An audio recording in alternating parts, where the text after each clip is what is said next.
Just the Live. online, yeah. Hey guys, it's Jade, and we are live at South by Southwest. You can hear people rocking out in the background.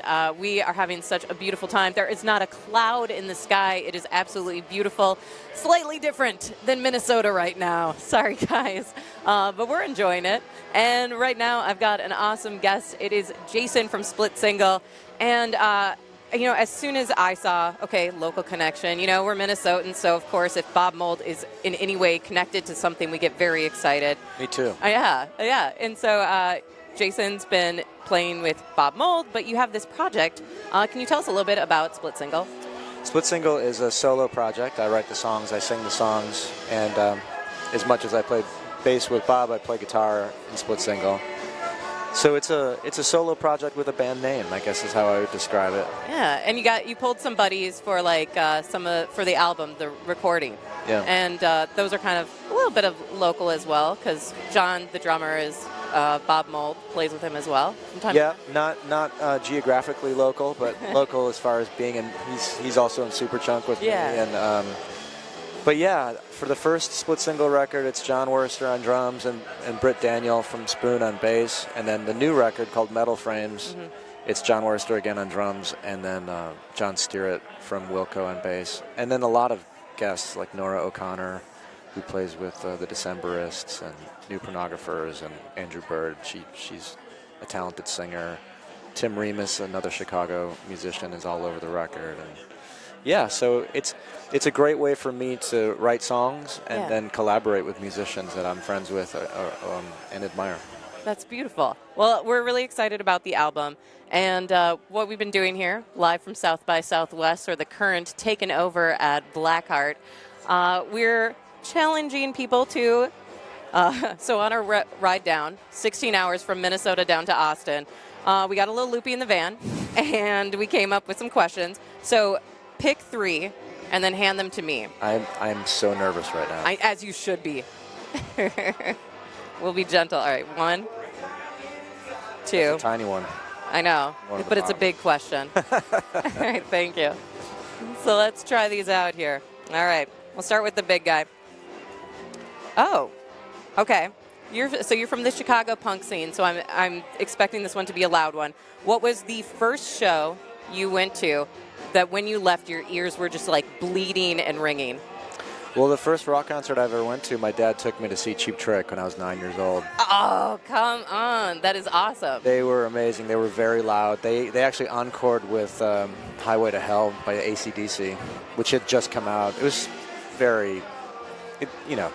changed my life.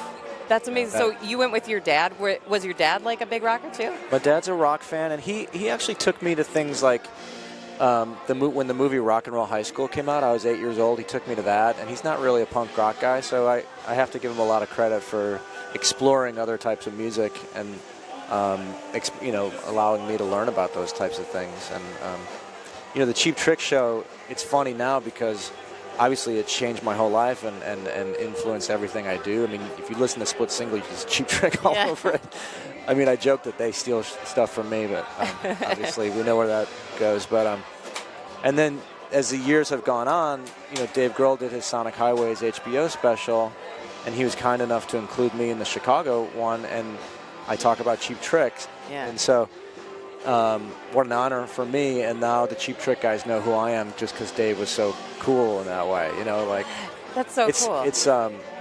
It's a dream come true for me to know those guys now and go to shows, and they're just so sweet, and they're still the best rock band ever. Did you feel when you first met them, was there like too nervous to talk, or was there none of that? Not too nervous to talk, but I'm just giddy around them. It's like, Rick Nielsen, you're the guy.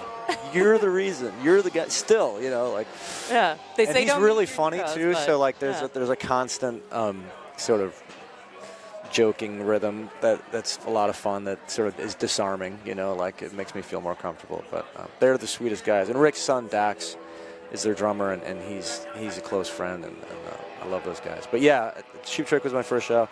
Super loud. And then I would like the next louder ones would be like My Bloody Valentine or that's like the classic loud band where you like your rib cage is shaking because it's so loud. And yeah, we've played with them before, and you really have to prepare yourself. But I love it. I mean, it's like it's super loud, but it's beautiful in a beautiful way. Yeah. You know? Well, music that you can feel, not just in your heart, but yeah, you can feel it. Yeah. AC/DC was really loud too. I saw the Hula bunch; they were super loud. Yeah, I don't know. I mean, I play with Bob Mould. Yeah, it's also true. Loud for me is like you're like it's all loud. All right, let's go on to question 2. Oh, what was your road trip soundtrack to South by Southwest? I flew. Does that suck? That does. I mean, it sucks for us because we did the long road trip. But for you, that's nice. Were you listening to music or there's a band that Split Single has been doing shows with in the Midwest from Milwaukee called Midnight Reruns. Okay. They have a record produced by Tommy Stinson, and I just think they're incredible. And I honestly, on the way down, I listened to 2 of their records. That's awesome. Yeah, they're great. Well, we'll have to check them out. And the last question, the small one. Oh, what's the weirdest dream you've had lately? Ooh, weirdest dream. Do you ever have dreams where you wake up with this feeling, but you don't remember the specifics? Yes, what was that feeling?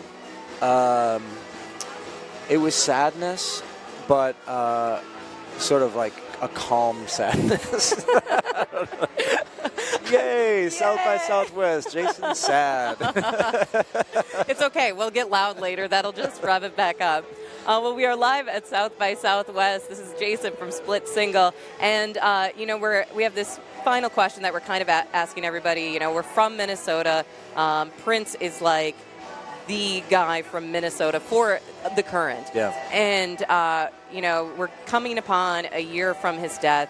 Yep. And we're asking people if they have any stories. I have 2 Prince stories. Yes. In 1997, I was in a band called Verbo that Bob actually produced our first record. Bob Mould produced it. And we played at 7th Street Entry. And we played the show, and we loaded out. And a friend of mine from high school was at the show. And he came into the van to catch up with me because it was so loud in the club. So we're just sitting in the van outside 7th Street, catching up.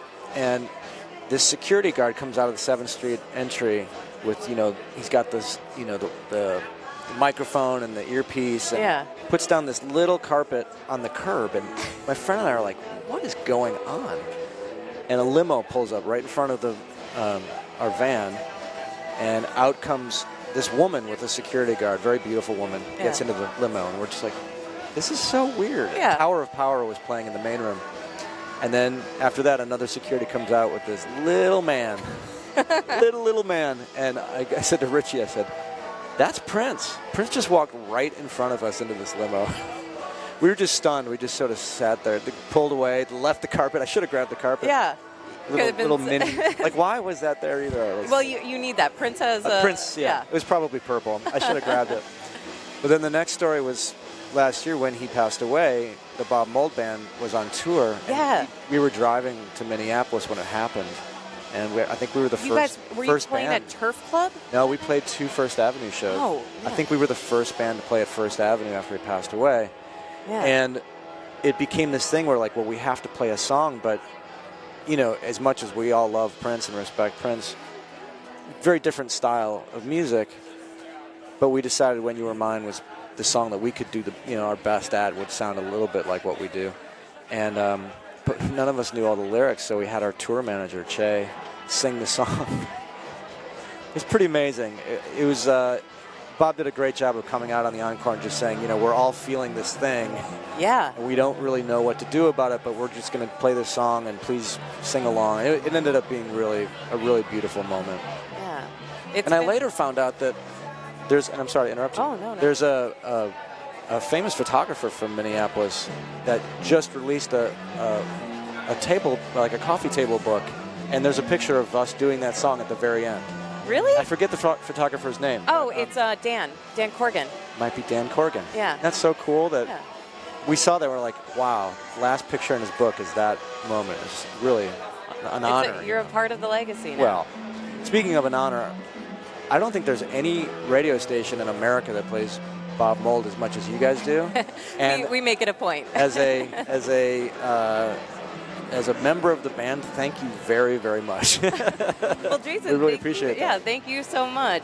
Metal Frames is the new album from Split Single, and we are live at South by Southwest.